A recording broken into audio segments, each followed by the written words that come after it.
Now, here are Kelly Ripa and Anderson Cooper.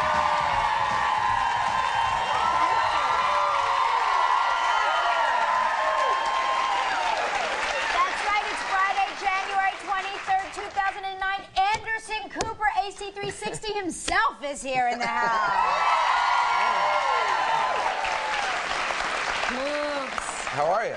I love when you're here. Well, thank you. Yes. I like being here. I haven't seen you since New Year's Eve. Even though That's we weren't right. together, I was with you. Really? You watched on New Year's Eve? Well, I got a little bit of like a flu bug. Oh, So really? I was in bed watching you. You were drunk. I wasn't drunk. She's saying. Please, I Flu wish. bug is No, I celebrity for wish. drunk. I was a little sore throat. Really? And Oh, no. my Anderson Cooper got me through. Do your kids stay up till midnight? We have, well, if any of you see my kids and tell them, I will tell my children that you were drunk. We have like fake midnight. Oh, so You know, they... so we pretend it's midnight at like 8 o'clock. And I'm like, wow, can you believe it? You guys stayed awake. That's and a they're great like, idea. oh my gosh, I'm so tired. I can't believe it's midnight. And I'm like, that's right, you better get to bed right away. So you go around resetting all the clocks and Yeah, everything? isn't that great? That's funny. And then we count down 10, 9, 8. Right. Happy New Year. Off to bed. And then Perfect. Mark and I always think that we'll have some incredible moment together, some Right. New Year's moment. But we usually fall asleep around 9:15. I personally think it's impossible to have fun going out on New Year's Eve. I think the best thing to do is just stay home and watch the whole thing on TV. Right. Because if you go out, there are all these parties, and I mean, I don't really like parties, so I'm perhaps not the best judge of this sort of thing. But there's too much pressure to actually have a good time. Yes. And there's always like the line for the coat check is always too long. You can't get a cab. Right. It's just a lot of agita. And is that why you've taken to That's hosting actually, shows and it working? actually is. Because I know you work Right. 24 hours a day. I started volunteering to work on New Year's Eve because I didn't want to have to come up with something social to do because I'm a recluse. So I figured I might as well just work. And it's actually the funnest thing imaginable. Times Square on New Year's Eve is actually really fun.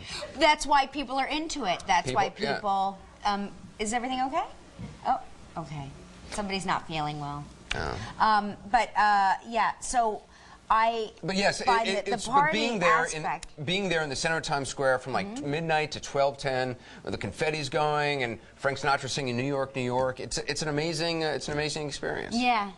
And so I like after you hosted the show and the ball drops and you're off the air, you finally log Right. off. Right. Did you do anything? No. Went home, went to home. sleep.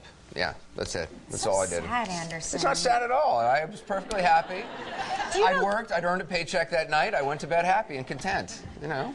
You cuddled up to your paycheck. Yeah. all right. You put it with all the others. You stuffed it in your mattress with all the other paychecks. So I got you a present. You got me a Yes, present? I did get you a present. I was at the inauguration, and obviously for CNN. Yes. And they were selling all sorts of paraphernalia, you know, all sorts of Obama-related stuff. So I was Yes. trying to figure out what I could get you.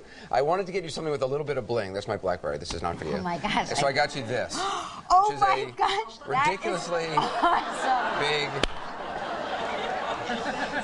So yeah, it's a change. I guess it's like time for change. Anyway. Thank you so so much. Yeah. And it's got some sort of like sparkly stuff in it. I will treasure this. Oh my gosh, it's got diamonds that float around. Yeah. It's got floating diamonds in there. Do you know who would love this? The Who? Real Housewives. Oh, would the love Real- it. Yeah. Yes. You got me so hooked on that show that now Is that right? now I can't stop watching it. I think you're probably going to have it like read, you know. No, I it's love probably this. too big. I will yeah. wear this as a belt. So much. Thank you for thinking of me. Well- How was it? Tell me what was the most exciting thing you witnessed? You know, give me some behind the scenes dish because I know that your newscast I think was the most successful broadcast. I don't. Yeah, CNN did very well on it. Everyone watched it on CNN, but it was nice. It was extraordinary to be there. I mean, anytime you're there for like a big event like that, it's always exciting. People are sort of in this heightened state of euphoria. Everyone's a little crazed. Right.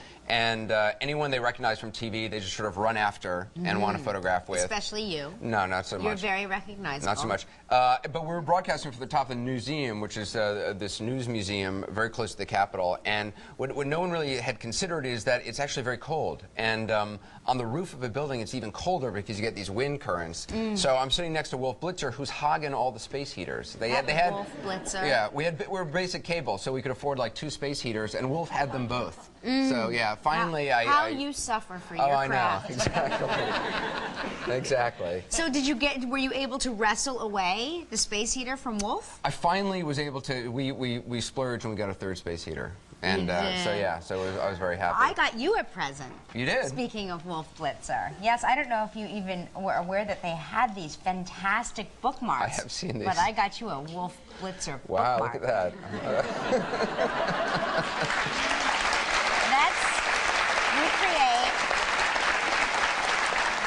Let's recreate that inaugural moment. Well, Anderson, I'm toasty warm over here by my count 'em, two space heaters. Anderson, what do you say? I'm not going to play this game. Wolf, I'm cold. Wolf, I'm cold. I'm AC 360. Don't make me AC 720 you right here and now. Are we done with that? Yeah. So we tried to get an Anderson Cooper one, but they don't have any. No, they're probably sold out. They're out of yeah, Anderson Coopers. Yeah. Where do you get those things? I don't know. I don't really. Oh, at the yeah, airport, at the airport. Huh? All right, yeah. That's exactly what you need when they flying. welcome you to the airport, they're like, bookmark? So we have Anderson Cooper or Wolf Blitzer. So you get followed around by photographers a lot. I felt so bad for Rod Stewart this morning. I don't know if you saw this in the New York Post. This is a picture of Rod Stewart with, is this his wife? Yes, his wife. Mm-hmm. Apparently his wife is 6'1". This says Rod Stewart is 5'10". But look at this photo. But Rod Stewart looks like he looks like a munchkin. Look at that. I mean, but you know that's like just a strange angle. She's walking ahead of him. It's as if like me, this is me, and then Wolf Blitzer is like here. I mean, we should take that picture today and mail that into the Post. Wolf would be one of those. It's just like Wolf one of those weird angle things. But he looks like Rod. Hi, Wolf Blitzer. Would you like to stand by my space heater? Very strange. Yeah, but they always say like a picture never lies, you know. But I think nothing lies quite like a picture because clearly that's taken at a strange angle. Right. She looks gigantic. He looks very little, and he's behind her, and now I know it looks like she's taking him to school for the first time. It does, right? Yes. Also, you know, there's been a big drama in Washington about whether Barack Obama would be allowed to keep his BlackBerry. Yes, because he has a BlackBerry. Right. He's apparently addicted to his BlackBerry. He's always using it, and now they say he is actually going to be able to do it. It's like this souped-up special BlackBerry with all these sort of anti-hacker features. But they were concerned about security, about someone hacking into his phone and getting Oprah's phone number. She probably does. She probably has like a direct line. She probably has his email, don't you think? I think so. They do. Yeah. Why wouldn't they? And apparently he's got some sort of new fancy smartphone. I don't even know. This is apparently like an ultra secure BlackBerry, which it's so like top secret. I've never even heard of it. It's from General Dynamics, apparently. Really? Do you BlackBerry? I haven't. I just got the new BlackBerry, which I was all excited about. Mark has the new BlackBerry too, and his whole goal was, and I'm not kidding. He said, "I want to get this before Anderson Cooper gets it," because I guess you two have BlackBerried each other. Well, we've texted once or twice, yeah. Yeah. So, yeah. I guess when you have a BlackBerry, you are a member of a very special club. Oh yes, it's very hard to get. And you can all do secret. You could do BlackBerry messaging to each other almost instantly, right? Isn't it instant as opposed to waiting 3 seconds for a text message from somebody else? You only have to wait 1 second. Yeah. Right? I don't know, something like that. That's true, isn't it? I don't know. It's not faster than anything else. I don't think there's. I don't know. Maybe there is. Do you not do this? Do you text? I text. Right. I've texted. The amazing thing is, I've texted to you while you're on the air, and somehow I'm like, well, he won't answer this until he's off the air, and I get a response. Yeah. And I'm like, is he doing that behind the desk? Is he down? Is he so good at texting that he's broadcasting the news and responding my text at the same time? Well, you know how they say like you're never more than 6 feet away from a spider at any one time. I'm never more than like 2 feet away from my BlackBerry at any one time. It's a little ridiculous. What do you mean we're never more than 6 feet away from a spider? Haven't you heard that? Have you all heard that? No? I've heard that Yes, I read some study that like we're never more than actually like spiders are so common. You're never more. Don't freak out. I mean, this studio has been thoroughly cleaned. That's what happened to the lady in our audience. She saw a spider, was like, I'm out of here. What Anderson's about to say is true. But they say spiders, and there's so many different kinds of spiders that you're never more than 6 feet away from one. I had heard. I don't know if this is true. I haven't verified this myself. I had heard by by the person I go to for all of my information, my stylist, Faith Cromis, that the average person swallows 7 spiders a year. How would they know that? I know that I don't believe. How would they possibly know that? I don't know. I don't know. Autopsies, I guess. That's what they're doing with those autopsies. They're looking for spiders. It's just bugs, because they find little pieces of bugs in most food, and they probably added them up. Really? Yeah. That's a disturbing thought. Did you Enjoy ever? your breakfast today. Did you ever have a bug crawl out of a meal you were eating? I did. No, I did with Lori and Michael Gelman. Did you really? Yeah. Crawl out of a meal you were eating? I was eating a salad, and a bug I've had a crawled worm in my out of the salad, yeah. and the bug was like drenched in. The bug was like, "Oh my gosh, blue cheese! Are you kidding?" You know, and the bug is like trying to crawl, and I'm like, pardon me, there's a bug in my salad, and they're like, well, maybe it just like, and they were implying that I somehow had made the bug happen there just now, and I'm like, the bug can barely move because it's clearly been tossed in the salad dressing. I didn't do that myself. I once had as a kid, I had I had a cockroach in my shoe once. Yeah, which freaked me out because I was a little bit of a germaphobe, and so I put on my shoe and I feel this thing wriggling around, and I think, oh, maybe it's like a stone or something in my shoe, and then I stop moving my foot and it continues to wriggle. And I flipped out. Yeah, sure. Yeah. Because a New York City cockroach is I forced my family to move after that. Is that true? Yeah, it was a minor move of only a few blocks. So. No kidding. No, I didn't. But I was wanted going to say, those are pretty, those are understanding folks. You know what I mean? Well, that's very funny because our son who's in kindergarten, Joaquin, who, he always like sneaks toys into the classroom from home, and the teacher's always handing them to me at the end of the day, and she's like, he snuck another one in, so we started sort of frisking him and patting him down. Really? Like a common criminal, if you will, before he goes to school to make sure he doesn't have anything in his pockets. So he's gotten wise to us, and he started putting like Legos in his shoe, and we noticed, I thought he was limping. He was walking into the classroom like this. I said, do you have something in your shoe? No, I don't have anything in my shoe. I said, let me see your shoe. Take off your shoe. No, there's nothing in my shoe. There's no Legos in my shoe. I'm like, did you say Legos? I didn't say Legos. I don't know what you're talking about. And sure enough, took off his shoe. He had, a stormtrooper from Star Wars in his shoe. Do they have Lego stormtroopers? Yeah, they That's sure cool. do. Yeah. Wow. When the last time I saw Lego, it was just like wooden blocks. It was just those blocks. They now have people and stuff. They have a land. They do. They do. My boys were in Legoland last weekend. Really? What happens in Legoland? Everything. You can't handle the truth. They had a Lego inauguration. I love that you're still wearing that huge, ridiculous watch. I'm never taking this watch off. This watch is with me forever. Okay, go and on. when people say, "Where did you get that watch?" I'm going to say, "My friend Anderson Cooper 360." So they have like a Lego swearing in. Oh, that's the incidentally jar. What is, I'm not familiar. If you say, Regis believes that he says incidentally too much. I see, okay. So in an attempt to break himself from saying incidentally, we've told him he has to put money in there. And he doesn't want to part with any money, so he's totally gone cold turkey. He really has. I mean, if you notice, he did not say incidentally yesterday, not even once. I realize I say the word literally a lot. You say it too, yeah. Yeah, we both say literally a lot. We got it from a friend of ours who also says literally. Yes. Words can become addictive if you hear somebody saying a word a lot. Also, once you start using the word literally, you use it in all the most inappropriate, totally incorrect ways. Like, it's so true. Right. It is literally so true. This is literally a jar. I mean, like what? Yes, okay, we know it's a jar. Let's see if we can get Wolf Blitzer into the incidentally jar.